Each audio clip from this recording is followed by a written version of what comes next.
এটা আমাদের আদর্শ হিসাবে আমরা ধারণ করি যে বিএনপি যখনই সুযোগ পেয়েছে, সময় হয়েছে, বিএনপি গণতন্ত্রের পক্ষে, সবার অধিকার রক্ষার পক্ষে কাজ করেছে। শেরে বাংলা তোরণ সেটা ভেঙে ফেলে অন্য নাম দেওয়া হয়েছে সেখানে।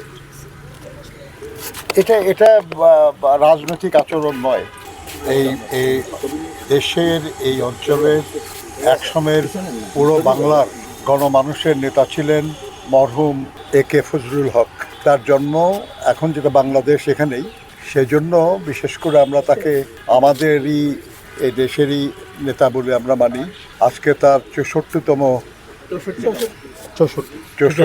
মৃত্যুবার্ষিকী। এই মৃত্যুবার্ষিকী উপলক্ষে আমরা বাংলাদেশ জাতীয়তাবাদী দল বিএনপির পক্ষ থেকে, আমাদের দলের চেয়ারম্যান জনাব তারেক রহমানের পক্ষ থেকে তার প্রতি শ্রদ্ধা জানাতে এসেছি। দৃঢ় বন্ধনের আস্থায় শক্তিশালী স্টিলের আরেকটি নাম জেডএসআরএম। আমরা তার কবরে পুষ্পস্তবক দিয়ে শ্রদ্ধা জানিয়েছি, দোয়া করেছি তার আত্মার মাগফিরাতের জন্য।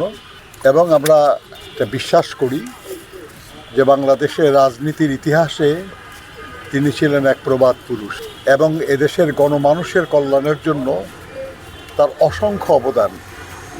যেখানে তিনি শায়িত আছেন, এই ঢাকা বিশ্ববিদ্যালয়, এই বাংলাদেশের উচ্চ আদালত, এই বহু কিছু প্রতিষ্ঠার তার যথেষ্ট গুরুত্বপূর্ণ অবদান আছে।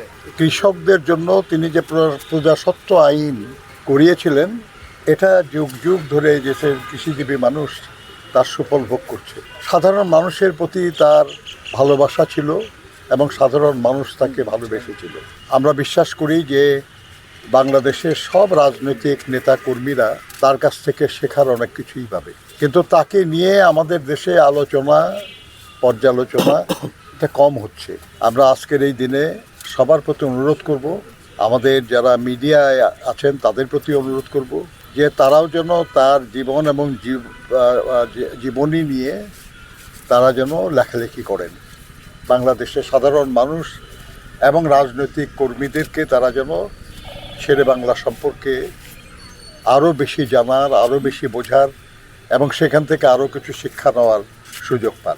আমরা বাংলাদেশ জাতীয়তাবাদী দল, আমরা এদেশের মানুষের কল্যাণে যারাই কাজ করেছেন, দলমত নির্বিশেষে আমরা সবার প্রতি শ্রদ্ধা জানাই, সবার কাছ থেকে আমরা শেখার চেষ্টা করি। শহীদ জিয়াও সেটা করেছিলেন।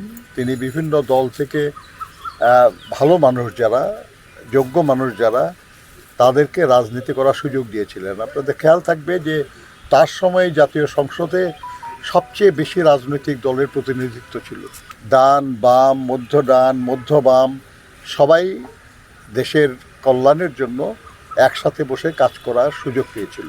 এটা আমাদের আদর্শ হিসাবে আমরা ধারণ করি যে বিএনপি যখনই সুযোগ পেয়েছে, সময় হয়েছে, বিএনপি গণতন্ত্রের পক্ষে, সবার অধিকার রক্ষার পক্ষে কাজ করেছে। এখনও আমরা জনাব তারেক রহমানের নেতৃত্বে চেষ্টা করছি। আমরা শেরে বাংলা ফজলুল হকের তার স্মৃতিগুলি সব বিনষ্ট করে ফেলা হয়েছে।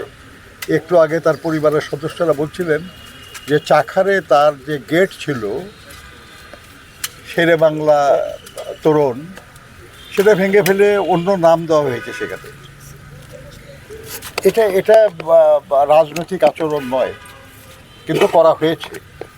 বহু কিছুই নষ্ট করে ফেলা হয়েছে। আমরা আশা করব যে আমাদের দলের যে সরকার, সেই সরকারের পক্ষ থেকে এই বিষয়গুলি দেখা হবে এবং শেরে বাংলা ফজলুল হকের যে মর্যাদা, যে দাম, যে গুরুত্ব বাংলাদেশের রাজনীতিতে, বাংলাদেশের ইতিহাসে যেন সেটা লিপিবদ্ধ হয়, এ ব্যাপারে আমরা অবস্থান নেওয়ার জন্য আমাদের দলের সিনিয়র যুগ্ম মহাসচিব এবং মাননীয় প্রধানমন্ত্রীর রাজনৈতিক এবং শিল্প বিষয়ক উপদেষ্টা এখানে আছেন। আমরা একসাথেই আমরা চেষ্টা করব যাতে শেরে বাংলা ফজলুল হকের যথাযোগ্য স্থানে যেন শেরে বাংলা ফজলুল হকের স্থান হয় এদেশের রাজনীতি জগতে, এদেশের গণমানুষের কল্যাণের যে জগৎ, সেই জগৎ।